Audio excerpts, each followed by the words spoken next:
Kita semua tahu bahwa harta SDA sumber daya alam kita yang namanya nikel dikeduk habis-habisan untuk membuat Tiongkok jadi raja baterai dunia, yang mana harta kita bisa habis tanpa memberikan keuntungan ke bangsa dan negara. Apa buktinya kalau nikel yang dikeduk itu tidak memberikan keuntungan? Buktinya kita saat ini masih cari hutangan bernegaranya. Bisik-bisik di sana-sini di warung kopi sudah jadi pembicaraan umum, namun pejabat yang melindungi perampokan tambang nikel itu terlalu kuat. Jadi tetap saja pengadukan terjadi dan pengiriman dilakukan besar-besaran tanpa kita tahu isinya apa yang dikirim tadi. Mau litium, fero besinya, apapun yang nempel ikutan yang jauh lebih berharga dari nikel, kita tidak tahu. Orang pejabatnya semua baru semua, bernegaranya mana ngerti sih beginian. Kita ilustrasikan. Kalau Anda pedagang, Anda mau beli barang pasti semurah-murahnya. Ingat ya, Tiongkok itu platform berpikirnya adalah pedagang. Jadi kalau beli sesuatu, selain minta harga murah, pasti minta bonus yang banyak. Dalam dunia tambang, pengedukan bahan baku ada di dalamnya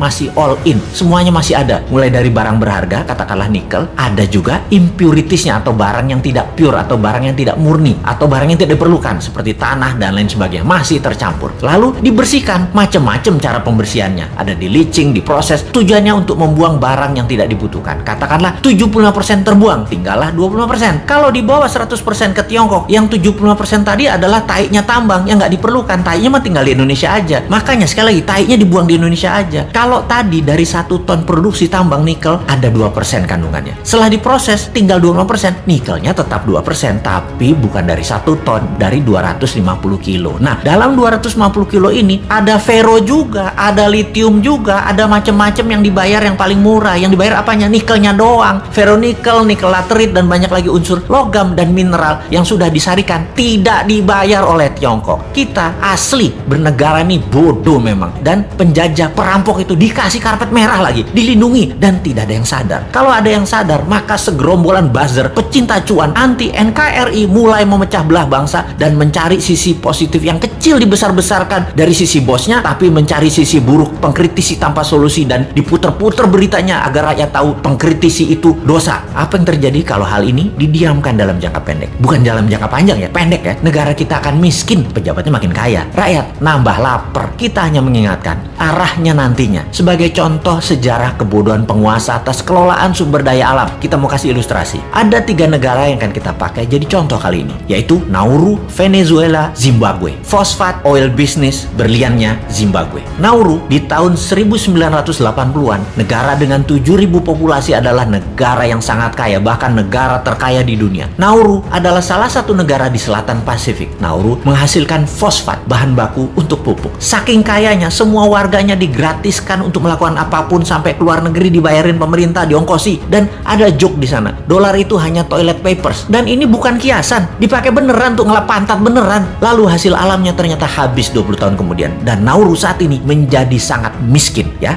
Itulah cerita sederhananya. Venezuela dimanja dengan 95% minyak dan gasnya yang diekspor, membuat negara ini menjadi negara petrodolar. Begitu harga minyak anjlok dan uang hasil ekspor tadi hanya buat foya-foya, bukan untuk membangun sektor lain, Venezuela hyperinflasi dan menjadi negara miskin sekarang. Saat ini ketika harga minyak naik, Venezuela sudah tidak bisa produksi lagi dan tidak ada negara mau beli minyak dari Venezuela. Jadilah Venezuela negara paria, negara setengah gagal. Terakhir, Zimbabwe, penghasil berlian. Begitu tambang berlian habis, pecah perang saudara, ambyar negara Zimbabwe yang tadinya makmur dan menjadi salah satu negara termakmur di Afrika. Kesamaan ketiganya adalah tidak bisa mengelola sumber daya alam dengan baik, dijual murah, dikeduk asing, dilindungi pejabat yang berkuasa pada saat itu. Semoga kita bukan jadi negara yang keempat. Uang pinter semua kok pejabatnya, gak mungkin lah ditipu Tiongkok. Emangnya kayak bos men, bodoh beneran.